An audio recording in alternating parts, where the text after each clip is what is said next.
প্রথমেই দেখে নেব আজকে 40টি তাজা সংবাদ। শুরুতেই শিরোনাম। প্রথমে বহিষ্কার, 48 ঘন্টার মধ্যে বিজেপি কর্মীকে গ্রেপ্তার করল পুলিশ। তৃণমূলের বহু নেতা কর্মী ঘর ছাড়া, অভিযোগ শোভনদেবের। ঘরে ফেরাতে রাজি মুখ্যমন্ত্রী শুভেন্দু, তবে দিলেন শর্ত। আরজিকর ইস্যুতে এবার তদন্তের আওতায় মমতা, খতিয়ে দেখা হবে বললেন শুভেন্দু। মাত্র 18 দিনের মজুত, ইরান যুদ্ধে 15% কমল ভারতের অপরিশোধিত তেলের ভাণ্ডার।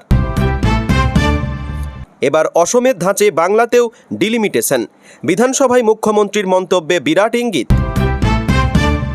লক্ষ্য ঘুষপেটিয়া, শূন্য বাংলা, সীমান্ত সিল করতে বিএসএফকে জমি হস্তান্তর প্রক্রিয়া শুরু রাজ্যের। সামনে পুরভোট, শুভেন্দু, শ্রমিক, সুকান্ত, দিলীপকে সামনে রেখেই রণকৌশল সাজাচ্ছে বিজেপি। ভোট ফুরোতে দাম বাড়ল পেট্রোল ডিজেলের, মেহেঙ্গাই ম্যান, মোদিকে তোপ কংগ্রেসের। বর্ষার কাউন্টডাউন শুরু, নির্ধারিত সময়ের আগেই প্রবেশ করবে মৌসুমি বায়ু। পাঁশকুড়ায় শুভেন্দু অধিকারীর ঘনিষ্ঠ বিজেপি নেতার উপর হামলার ঘটনায় গ্রেপ্তার 4। রাস্তায় নামাজ আটকাতেই পুলিশকে দেখে তেড়ে এলো মুসলিম যুবকরা, রণক্ষেত্র রাজাবাজারে নামল আধা সেনা। শুভেন্দু মুখ্যমন্ত্রী হতেই গতি বাড়ল রেলের, একগুচ্ছ নতুন প্রকল্পে সবুজ সংকেত মন্ত্রকের। শিলিগুড়িতে ভেঙে গুঁড়িয়ে দেওয়া হবে সমস্ত অবৈধ নির্মাণ, উত্তরপ্রদেশ থেকে আনা হচ্ছে 24টি বুলডোজার। তৃণমূলের দুর্গে মুখ্যমন্ত্রী শুভেন্দু, টার্গেট যখন অভিষেক বন্দ্যোপাধ্যায়, চরম উত্তেজনায় ফুটছে ডায়মন্ড হারবার। মমতাকে জেলের ঘানি টানিয়েই ছাড়ব, সুদীপ নয়নার কথায় আমার বাড়িতে উনি ইডি পাঠিয়েছিলেন তাপস রায়। জেলে বন্দীদের কাছে ফোন, সাসপেন্ড 2 কর্তা, তিলোত্তমা কাণ্ডে বড় সিদ্ধান্ত শুভেন্দুর। ঘরছাড়া টিএমসি কর্মীদের ফেরাবে বিজেপি, কিন্তু বিরোধী দলনেতাকে শর্ত বেঁধে দিলেন মুখ্যমন্ত্রী শুভেন্দু অধিকারী। আগামী 3 মাস বিজেপিতে কোনো যোগদান নয়, শ্রমিকের সিদ্ধান্তে সিলমোহর বনসলের। তিলজলায় বুলডোজার অ্যাকশন, ঘটনাস্থলে পৌঁছে ক্ষমতার দম্ভ নিয়ে সরব নৌসাদ। 14 কোটি টাকা দুর্নীতির অভিযোগ, গ্রেপ্তার বিধায়ক ঘনিষ্ঠ পঞ্চায়েত প্রধান ও তাঁর স্বামী। যারা পড়ে থাকবেন তাঁরাই নিরেট সোনা, দলকে সংযত হওয়ার বার্তা মমতার। সপ্তম পে কমিশন চালু হলে ঠিক কতটা বেতন বাড়বে সরকারি কর্মীদের, অঙ্কটা বুঝিয়ে দিলেন বিশেষজ্ঞরা। জ্বালানি নিয়ে ভারতের মাস্টার স্ট্রোক, প্রধানমন্ত্রী মোদির ইউএই সফরে বড় চুক্তির স্বাক্ষর। বিরাট ঘোষণা, 70,000 কলেজ ছাত্রীকে বিনামূল্যে ইলেকট্রিক স্কুটি দেবে সরকার। প্রতিমন্ত্রী নয়, কেন্দ্রে এবার বাংলার পূর্ণমন্ত্রী হবে, জল্পনার মাঝেই গুরুত্বপূর্ণ বৈঠকের ডাক প্রধানমন্ত্রী মোদির। আমিও অপেক্ষা করছি, নতুন মুখ্যমন্ত্রী আমাদের বিচারটাও দেখবেন। 3 আইপিএস সাসপেন্ড হতেই বললেন তামান্নার মা।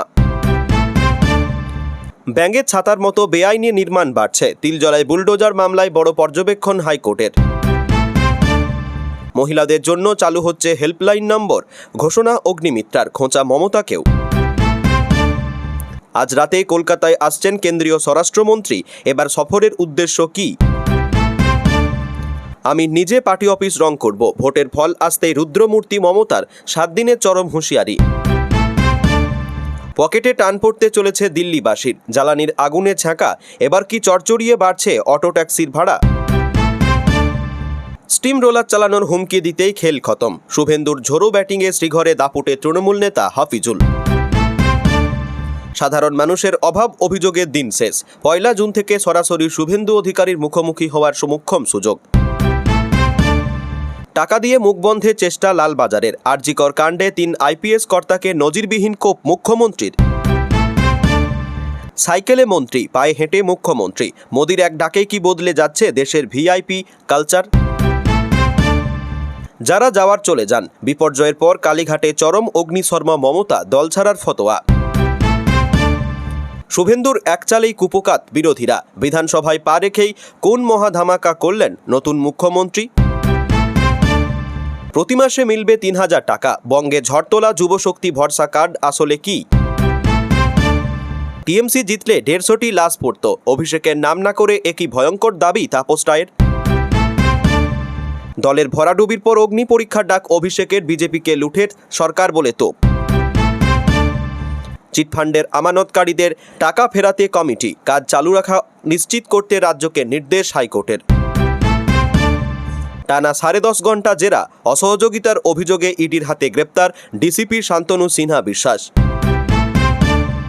এবার প্রতি রবিবার বন্ধ থাকবে পেট্রোল পাম্প, জল্পনা জোরালো হতেই কি জানালো কেন্দ্র। ইমাম মুয়াজ্জিনদের ভাতায় বড় কোপ শুভেন্দুর, নবান্ন থেকে জারি হলো কড়া ফরমান। প্রধানমন্ত্রীর উপদেষ্টা থেকে বাংলার অর্থমন্ত্রী কে এই সঞ্জীব সান্যাল। প্রিয় দর্শক, এবার আসছি বিস্তারিত খবরে। বিজেপি দল থেকে বহিষ্কার করার 48 ঘন্টার মধ্যে গ্রেপ্তার ভারতীয় যুব মোর্চার ডিস্ট্রিক্ট ইনচার্জ প্রশান্ত দেবনাথ। যাদবপুরের ইনচার্জ পদে থাকা প্রশান্তকে দুদিন আগেই বহিষ্কার করা হয় দল থেকে। তাকেই গ্রেপ্তার করল দক্ষিণ বিধাননগর থানার পুলিশ। তার বিরুদ্ধে তৃণমূল কর্মীদের মারধরের অভিযোগ উঠেছিল। রাজ্যে পালাবদলের পর থেকেই কোথাও দখল হয়ে যাওয়া পার্টি অফিস ফিরিয়ে দেওয়ার কাজ করছেন বিজেপি কর্মীরা, কোথাও আক্রান্তদের পাশে ছুটে যাচ্ছেন। এবার সদ্য বহিষ্কৃত নেতাকে গ্রেপ্তার করে কার্যত বার্তা স্পষ্ট করে দিলেন বিজেপি নেতৃত্ব। গত 4 মে ফল প্রকাশের পরেই সল্টলেকের সুকান্তনগর বাসন্তী দেবী কলোনিতে মারধর এবং পার্টি অফিস দখলের অভিযোগ ওঠে। সেই অভিযোগের ভিত্তিতে গত 12 মে দলবিরোধী কাজের জন্য পশ্চিমবঙ্গ বিজেপি শৃঙ্খলা রক্ষা কমিটি প্রশান্ত দেবনাথকে বহিষ্কার করা সুপারিশ করে এবং বিজেপির রাজ্য সভাপতি শ্রমিক ভট্টাচার্যের নির্দেশে দল থেকে বহিষ্কার করা হয় যাদবপুরে যুব মোর্চার ডিস্ট্রিক্ট ইনচার্জকে। গত 10 মে দক্ষিণ বিধাননগর থানায় তৃণমূল কর্মী বিশ্বজিৎ দাস অভিযোগ করেন যে প্রশান্ত দেবনাথের নেতৃত্বে একদল যুবক তাঁকে মারধর করে। সেই অভিযোগের ভিত্তিতে বৃহস্পতিবার রাতে প্রশান্ত দেবনাথকে গ্রেপ্তার করা হয়। শুক্রবার তাকে বিধাননগর আদালতে পেশ করা হবে। বিজেপি ক্ষমতায় আসার পরই দলের রাজ্য সভাপতি শ্রমিক ভট্টাচার্য দাবি করেছিলেন, যেখানে বিজেপি কর্মীদের বিরুদ্ধে অভিযোগ উঠবে দল ব্যবস্থা নেবে। নির্বাচনী ফল ঘোষণার পর থেকেই তাদের কর্মী সমর্থকেরা জেলায় জেলায় আক্রান্ত ঘরছাড়া বলে অভিযোগ করেছে তৃণমূল কংগ্রেস। এদিন শুক্রবার বিধানসভা অধিবেশনে এই প্রসঙ্গটি উপস্থাপন করেন বিরোধী দলনেতা শোভনদেব চট্টোপাধ্যায়। মুখ্যমন্ত্রী শুভেন্দু অধিকারী এই প্রসঙ্গে জানান, এমন কেউ ঘরছাড়া বলে তার জানা নেই। তবে যদি কেউ ঘরছাড়া হয়ে থাকেন তাহলে বিষয়টি খতিয়ে দেখে অভিযোগ প্রমাণিত হলে ঘরছাড়াদের ঘরে ফেরানোর আশ্বাস দেন। তবে একই সঙ্গে শর্ত বেঁধে দেন মুখ্যমন্ত্রী। তিনি বলেন, 21-এর ভোট পরবর্তী হিংসায় অভিযুক্ত না হয়েও কেউ ঘরছাড়া হলে তাকে সসম্মানে ফেরানো হবে, আর যদি অভিযুক্ত হন তাহলে তার জায়গা হবে জেলে। প্রত্যাশা মতোই শুক্রবার অষ্টাদশ বিধানসভার স্পিকার হিসেবে বিনা প্রতিদ্বন্দ্বিতায় নির্বাচিত হন শাসক দলের মনোনীত প্রার্থী রথীন্দ্রনাথ বোস। বিরোধী দল প্রার্থী না দেওয়ায় এবং তার নামে সাই দেওয়ায় মুখ্যমন্ত্রী শুভেন্দু অধিকারী সকলকে ধন্যবাদ জানিয়ে বক্তব্য রাখেন। এরপর শুরুতেই বক্তব্য পেশ করেন বিরোধী দলনেতা শোভনদেব চট্টোপাধ্যায়। তিনি সেখানে ভোট ও ভোট পরবর্তী হিংসা নিয়ে সরব হন। শোভনদেব অভিযোগ করেন, বিজেপির অত্যাচারে বহু তৃণমূল নেতাকর্মী ঘরছাড়া হয়েছেন। এই অভিযোগ পাওয়ার পরেই মুখ্যমন্ত্রী শুভেন্দু অধিকারী ঘরছাড়াদের ঘরে ফেরানোর দায়িত্ব নেন। তবে মুখ্যমন্ত্রী এই বিষয়ে কিছু শর্তও বেঁধে দেন। বিরোধী দলনেতাকে উদ্দেশ্য করে শুভেন্দু অধিকারী বলেন, ভোট পরবর্তী হিংসায় কেউ ঘরছাড়া হলে আমার জানা নেই, তবে যদি আপনার কথা মেনে নিই সেক্ষেত্রে আপনি ডিজিপির কাছে নামের তালিকা পেশ করুন যে ঘরছাড়া কারা ঘরছাড়া। মুখ্যমন্ত্রী আরও স্পষ্ট করেন, পেশ করা তালিকায় থাকা কেউ 21-এর ভোট পরবর্তী হিংসায় অভিযুক্ত হলে এবং তার বিরুদ্ধে এফআইআর করা হয়ে থাকলে তাকে ঘরে ফেরানো হবে না, গ্রেপ্তার করা হবে। অন্যথায় যদি কেউ ঘরছাড়া হন এবং কোনো অভিযোগ না থাকে তাহলে স্থানীয় বিধায়ক ও পুলিশ সুপার নিজে গিয়ে ঘরে পৌঁছে দেবেন। আমেরিকা ইরান যুদ্ধের জেরে বন্ধ হয়েছে হরমুজ প্রণালী, যার সরাসরি প্রভাব পড়েছে ভারতের অপরিশোধিত জ্বালানি তেলের ভাণ্ডারে। রিপোর্ট বলছে, 28 ফেব্রুয়ারি থেকে শুরু হওয়া যুদ্ধের জেরে ভারতের জ্বালানি তেলের ভাণ্ডার কমে গিয়েছে 15%। কমোডিটি অ্যানালিটিক্স ফার্ম কেপলারের দাবি অনুযায়ী তেল আমদানি কমে গেলেও ভারতের রিফাইনারিগুলিতে তাদের স্বাভাবিক কাজকর্ম জারি রেখেছে, যার জেরে ভাণ্ডারে টান পড়তে শুরু করেছে। কেপলারের রিফাইন বিভাগের প্রধান নিখিল দুবে বলেন, যুদ্ধের আগে ভারতের অপরিশোধিত তেল আমদানির পরিমাণ ছিল দৈনিক গড়ে 5 মিলিয়ন ব্যারেল। যুদ্ধের পর থেকে গত 2.5 মাসে তা কমে দাঁড়ায় 4.5 মিলিয়ন ব্যারেল। আমদানির ঘাটতি মেটাতে তেল শোধনাগারগুলি জমিয়ে রাখা অপরিশোধিত তেল ব্যবহার করতে শুরু করেছে। এদিকে হরমুজ খুলে যে শীঘ্রই খুলবে এমন সম্ভাবনাও বিশেষ নেই। বিশেষজ্ঞদের দাবি, পরিস্থিতি বিবেচনা করেই এই সংকটের পরিস্থিতি দেশবাসীকে জ্বালানি সাশ্রয়ের বার্তা দেন প্রধানমন্ত্রী মোদি। কেপলারের রিপোর্ট বলছে, গত ফেব্রুয়ারি মাসের শেষে ভারতে তেলের মজুদ ছিল 107 মিলিয়ন ব্যারেল, যা বর্তমান কমে দাঁড়িয়েছিল 91 মিলিয়ন ব্যারেল। এই তালিকায় অন্তর্ভুক্ত রয়েছে কৌশলগত পেট্রোলিয়াম রিজার্ভ, শোধনাগার এবং বাণিজ্যিক মজুত। দৈনিক 5 মিলিয়ন ব্যারেল ব্যবহারের ফলে এখন যত পরিমাণ তেল মজুদ রয়েছে তা ব্যবহার করা যাবে মাত্র 18 দিন। যদিও গত সোমবার সরকারের তরফে জানানো হয়েছিল দেশের চাহিদা মেটাতে 60 দিনের জ্বালানি মজুত রয়েছে দেশে, তবে রিপোর্ট বলছে সরকারের এই হিসেবে অন্তর্ভুক্ত পাইপলাইন ও তৈল জাহাজে মজুত তেল। গত এপ্রিলে গুজরাটের নায়ারা এনার্জিতে রক্ষণাবেক্ষণের কাজ না চললে এই মজুত আরও কমতে পারত। এদিকে সময় যত গড়াচ্ছে জ্বালানি তেল নিয়ে উদ্বেগ বাড়ছে গোটা দেশে। যুদ্ধের জেরে উপসাগরীয় দেশগুলি তেল উৎপাদনের আগের তুলনায় 14.4 মিলিয়ন ব্যারেল কমে গিয়েছে। এপ্রিল মাসে বিশ্বব্যাপী তেল সরবরাহ আরও 1.8 মিলিয়ন ব্যারেল কমে 95.1 মিলিয়ন ব্যারেলে দাঁড়িয়েছে। ফেব্রুয়ারি থেকে বিশ্বব্যাপী সরবরাহে মোট 12.8 মিলিয়ন ব্যারেল ঘাটতি রেকর্ড করা হয়েছে। 5 বিধানসভায় ভোট মিললে জ্বালানির দাম বাড়বে, বিরোধী ও আমজনতার এই আশঙ্কা সত্যি করে শুক্রবার পেট্রোল, ডিজেল এবং সিএনজির দাম বাড়িয়েছে মোদী সরকার। এরপরেই প্রধানমন্ত্রী নরেন্দ্র মোদীকে মেহেঙ্গাই ম্যান বলে কটাক্ষ করল কংগ্রেস। তারা মন্তব্য করল, বিধানসভা নির্বাচন শেষ হতেই সরকারের ব্যর্থতার দায় আমজনতার কাঁধে চাপানো হলো। এদিন সকালে এক্স হ্যান্ডেলে কংগ্রেস লিখেছে, মেহেঙ্গাই ম্যান মোদী আজ আবারও জনগণের উপর কঠোর শাসন শুরু করেছেন। পেট্রোল এবং ডিজেলের দাম লিটার পিছু 3 টাকা বাড়ানো হয়েছে। এই সঙ্গে সিএনজির দামও বাড়ানো হয়েছে 2 টাকা। পোস্টে শেষ লাইনে লেখা হয়েছে, ভোট শেষ, মোদিও ভঙ্গুর আর্থিক পরিস্থিতি পুনরুদ্ধারে আসরে নেমে পড়েছেন। ঘুরিয়ে বলা হয়েছে, সস্তার হাওয়া তুলে ভোটে জিতেই জনতার উপর দায় চাপাচ্ছে কেন্দ্রের বিজেপি সরকার। গতকাল সকাল 6টা থেকে কার্যকর হয়েছে পেট্রোল ডিজেলের নতুন দাম। কলকাতায় পেট্রোলের নতুন দাম লিটার পিছু 108.74 টাকা। ডিজেলের দাম লিটার পিছু 3 টাকা বেড়ে হয়েছে 95.13-তে পৌঁছে গিয়েছে। দিল্লিতে বেড়ে গিয়েছে সিএনজির দামও, প্রতি কেজি 2 টাকা করে বেড়েছে গ্যাসের দাম। একই পরিস্থিতিতে মুম্বাইতেও। কলকাতায় সিএনজির দাম বেড়েছে কেজি প্রতি 3 টাকা করে। 2022 সাল থেকে পেট্রোল এবং ডিজেলের দাম অপরিবর্তিত থেকেছে। তবে চলতি বছরের শুরুতে মধ্যপ্রাচ্যে যুদ্ধ শুরু হওয়ার পর থেকেই আশঙ্কা ছিল জ্বালানির দাম বাড়বে। গত 28শে ফেব্রুয়ারি ইরান আমেরিকা যুদ্ধের পর থেকে বিশ্বজুড়ে তৈরি হয়েছে জ্বালানি সংকট। একাধিক দেশে বেড়েছে পেট্রোল ডিজেলের দাম। সম্ভবত নির্বাচনের কথা ভেবেই প্রায় 11 সপ্তাহ ধরে পেট্রোল ডিজেলের দাম বাড়ানোর পথটা এড়িয়ে চলা হচ্ছিল। লোকসভার বিরোধী দলনেতা রাহুল গান্ধীও জানিয়ে দিয়েছিলেন, ভোট মিটলেই দেশজুড়ে বাড়বে জ্বালানির দাম। সেই আশঙ্কাই অবশেষে সত্যি হলো। শিলিগুড়ি শহরে অবৈধ নির্মাণ ভাঙতে আদিত্যনাথের রাজ্য থেকে বুলডোজার ভাড়া করা হচ্ছে। এদিন প্রশাসনিক বৈঠকের পর এমনই হুঁশিয়ারি দিলেন দার্জিলিংয়ের সাংসদ রাজু বিস্তা। অবৈধ নির্মাণের মালিকদের উদ্দেশ্যে তাঁর বার্তা, নিজেরা নির্মাণগুলো ভেঙে না ফেললে প্রশাসন থেকে ভাঙা হবে। রাজ্যে পালাবদলের পর বিভিন্ন জায়গায় অবৈধ নির্মাণ ভাঙা চলছে। এই প্রেক্ষিতে এদিন মহকুমা শাসকের দপ্তরে যান দার্জিলিংয়ের বিজেপি সাংসদ। শিলিগুড়ি শহরের একাধিক সমস্যা নিয়ে মহকুমা শাসকের কার্যালয়ে বৈঠকে ছিলেন পুলিশ কমিশনার, জেলা শাসক, দার্জিলিং জেলার পুলিশ সুপার সহ প্রশাসনের উচ্চপদস্থ আধিকারিকেরা। বৈঠক শেষে রাজু বলেন, উত্তরপ্রদেশ থেকে 2 ডজন জেসিবি অর্ডার করা হয়েছে। মোট 24টি জেসিবি আছে। তার মধ্যে শহরে যত অবৈধ নির্মাণ রয়েছে সবগুলোর উপর ধারাবাহিকভাবে জেসিবি চলবে। সাংসদ এও জানান, ইতিমধ্যে অবৈধ নির্মাণের বিরুদ্ধে তারা বুলডোজার অভিযান শুরু করেছেন। শিলিগুড়ির বিভিন্ন এলাকায় অবৈধ নির্মাণ চিহ্নিত করে কাজও চলছে সমান তালে। যারা বেআইনিভাবে নির্মাণ করেছেন তাদের উদ্দেশ্যে সতর্ক বার্তা দেন তিনি। রাজু বলেছেন, শিলিগুড়ি শহরে মাদক কারবার বন্ধ করতেও পদক্ষেপ করা হচ্ছে। তিনি জানান, মাদক কারবারের সঙ্গে যুক্ত এমন ব্যক্তিদের তালিকা রয়েছে তার কাছে। শিলিগুড়িকে মাদকমুক্ত শহর করতে পুলিশ প্রশাসনের সঙ্গে আলোচনা হয়েছে। পাশাপাশি ছোট ব্যবসায়ীদের কাছ থেকে গুন্ডা ট্যাক্স আদায়, অবৈধ টোল প্লাজা, বেআইনি মদের দোকান, পানশালার বিরুদ্ধেও পদক্ষেপ করবেন।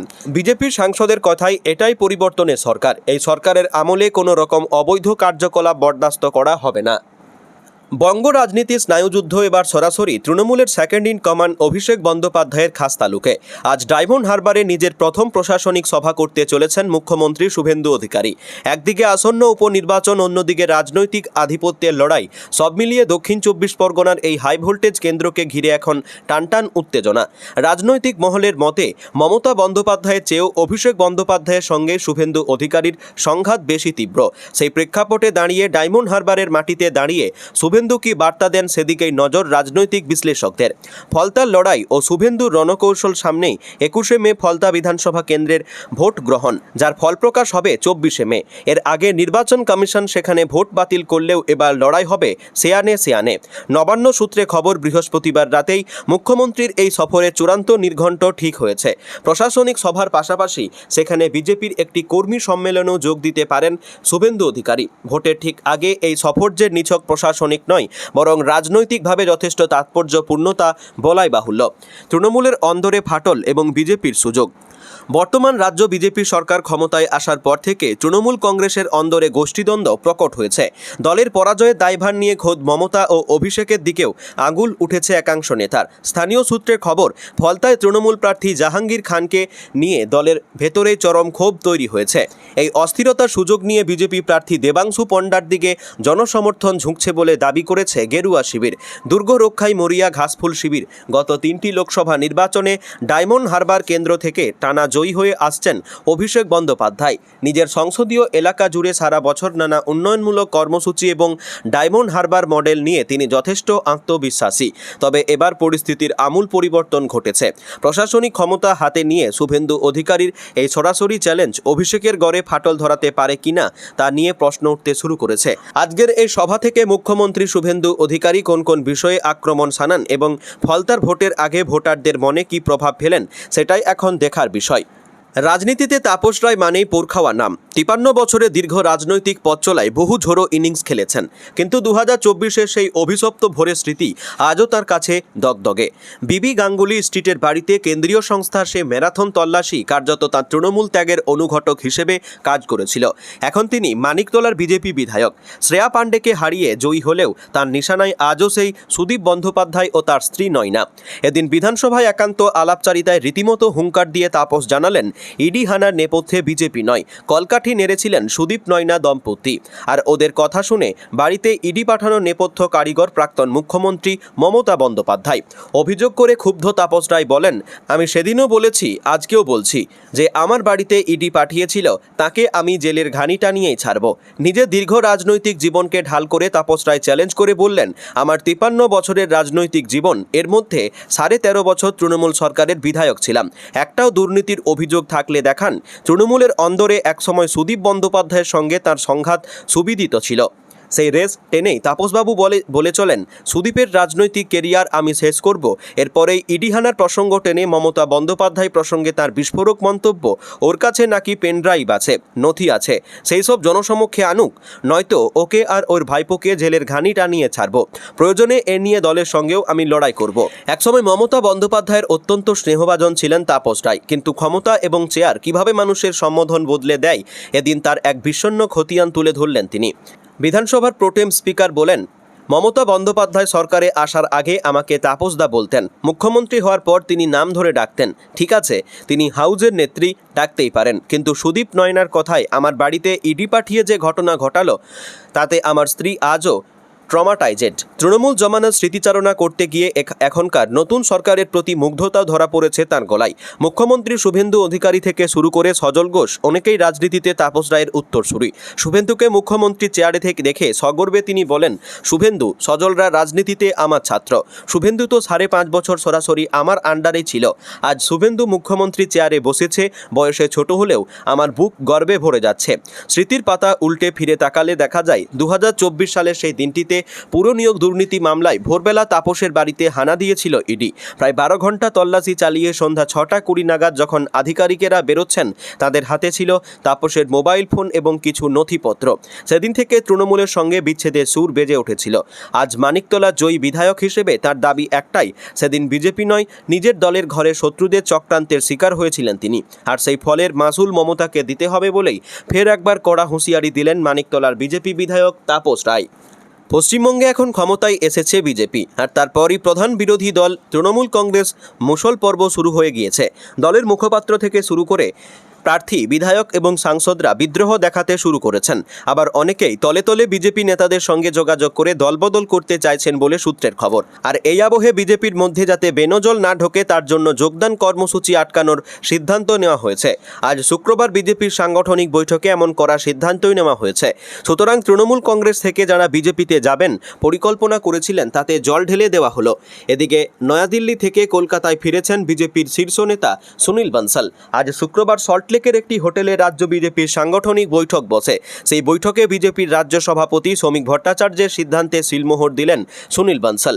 বিজেপির রাজ্য সভাপতি শ্রমিক ভট্টাচার্য প্রকাশ্যে সংবাদ মাধ্যমে বলেছিলেন, তৃণমূল কংগ্রেস থেকে কাউকে দলে নেওয়া হবে না। আর এবার শৃঙ্খলা রক্ষায় জেলা নেতৃত্বকে করার নির্দেশ দিলেন রাজ্য এবং কেন্দ্রীয় নেতারা।